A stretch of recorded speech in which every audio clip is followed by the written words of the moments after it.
you know that if you don't manage stress well, it can lead to chronic stress? Long-term stress can suppress your immune system, which can lead to the development of conditions such as anxiety, increased risks of heart attacks, and strokes, just to mention a few. Annie, your friendly health coach.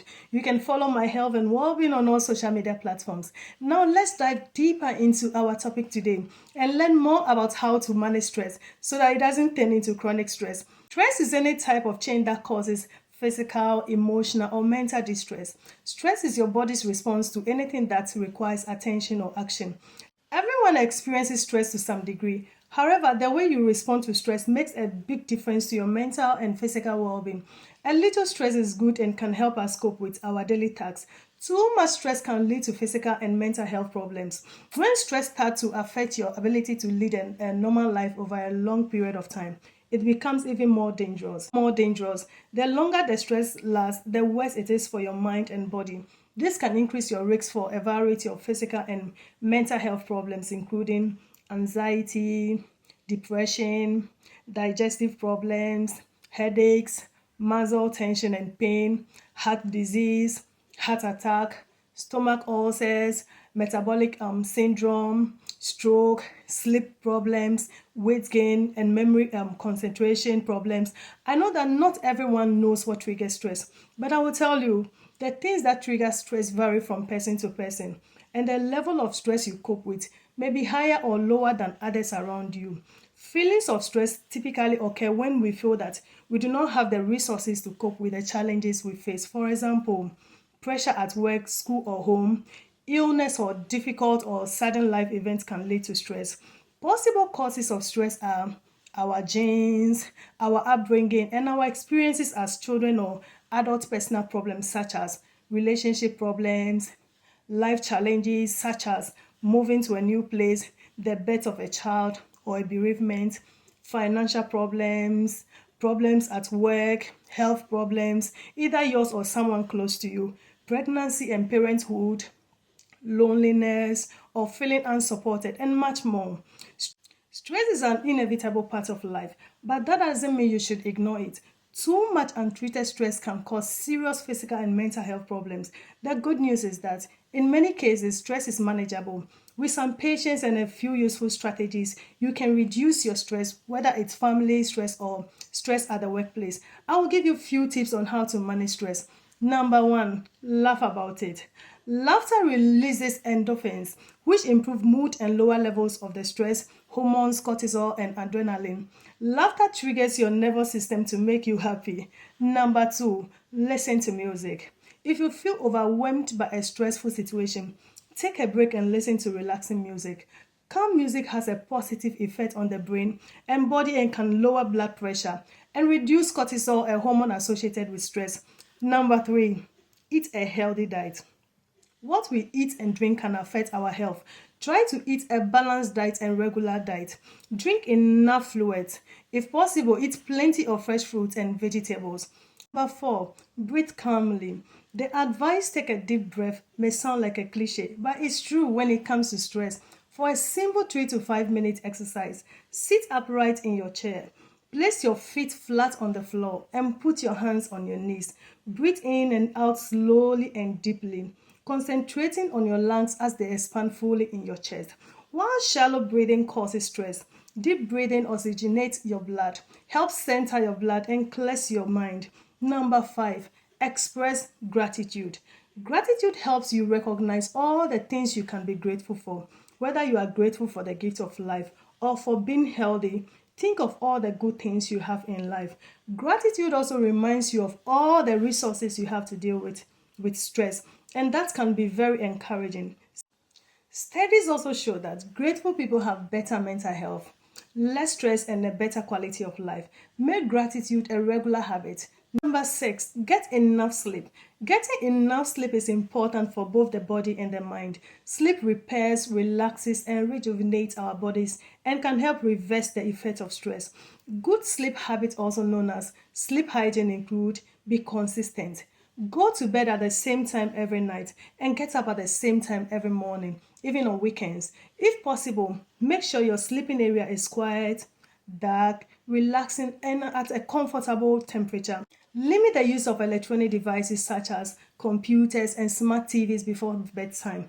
Avoid large meals, caffeine, and alcohol before bedtime. Get some exercise. Being physically active during the day can help you fall asleep more easily at night. The next one is connect with others by the right people. Stay in touch with family and friends and share your worries and feelings with people you trust. Connecting with others can lift our mood and help us feel less stressed. Another tip is try guided imagination. This involves imagining that you are in a happy place. Perhaps picture yourself sitting on a beach, listening to the waves, smelling the sea, and feeling the warm sun beneath you. If you know how to do it, you can also practice the guided imagination yourself. Simply close your eyes for a minute and walk through a peaceful scene. Think about it, all the sensory experiences you are having, and give yourself the feeling of really being there. After a few minutes, open your eyes and return to the present. Another one is meditation. Meditation brings both short-term stress relief and long-term stress management benefits. There are many different forms of meditation that you can try. Each one is unique and has its own appeal. You can develop a mantra that you repeat in your mind while breathing slowly and deeply.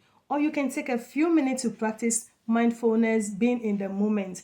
Simply pay attention to what you see, hear, taste, touch, and smell. When you focus on here and now, you can't ruminate on something that has already happened, and you can't worry about something in the future. Meditation and mindfulness may take some practice, but they can significantly reduce your stress levels by bringing you back to the present. Another tip is progressive muscle relaxation. Progressive muscle relaxation involves relaxing all the muscles in your body group by group. To practice, you can start with a few deep breaths and then practice tensing and relaxing each muscle group, starting with your forehead and working down to your toes. With practice, you will learn to recognize tension and tightness in your muscles, and you'll be able to relax more easily. Each time you practice, however, you should feel a sense of relaxation in your body. The next one is a hug from a loved one. Physical touch can do a lot to reduce your stress. A hug from a loved one can be particularly soothing. When you hug someone, oxytocin, also known as the cuddle hormone, is released.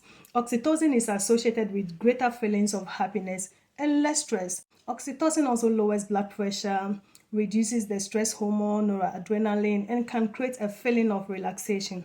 So don't be afraid to ask a loved one for a hug if you need it.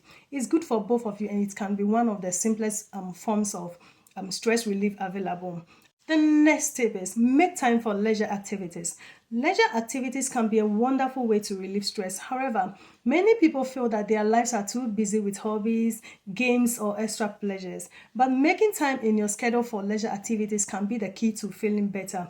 And when you feel better, you perform better, which means you can work more efficiently in your free time. Whether you enjoy tending a garden or sewing, hobbies and leisure are key to living your best life.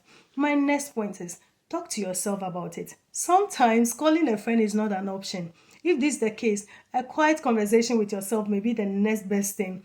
Don't worry about seeming crazy. Just tell yourself why you are stressed, what you need to do to accomplish the task at hand, and most importantly, everything will be okay. Another tip is focus coping strategies to reduce stress. Most stress management tools focus on changing the way you feel, but sometimes most relievers focus on changing your emotions, but sometimes you won't necessarily get relief until you change the environment. Another one is cut out things that add to your stress. Sometimes the best way to reduce your stress is to cut something out of your life. Get rid of the things that are adding to your stress so you can experience more peace. The next one is keep a daily routine. Having a daily schedule can help us use our time efficiently and feel more in control. Set time for regular meals, time with family members, exercise, daily chores, and other recreational activities. My next one is exercise regularly. Regular daily exercise can help to reduce stress. This can include walks, but also more intensive exercise. Another one is limit the time you spend watching the news. Spending too much time watching the news on TV and social media can increase stress. Limit the time you spend following the news if it increases your stress. The final tip is to develop a positive habit of self-talk. The way you talk to yourself is important. Harsh self-criticism, self-doubt, and dire predictions are not helpful. If you are constantly thinking things like, I don't have time for this or I can't stand this, you are causing yourself stress, and you need to learn to talk to yourself in a more realistic and compassionate way. When you berate yourself or doubt your chances of success, respond with a friendly inner dialogue. Positive self talk can help you develop a healthy attitude. An optimistic and compassionate talk can help you control your emotions and take positive action. It is no secret that the choices we make can have an impact on our health, so please take good care of yourself. I hope you put into practice all the tips I have given you on managing stress. If you have any health concerns, please consult your doctor. If you have any questions or comments, please feel free to leave them below. Thank you, and hey, bye.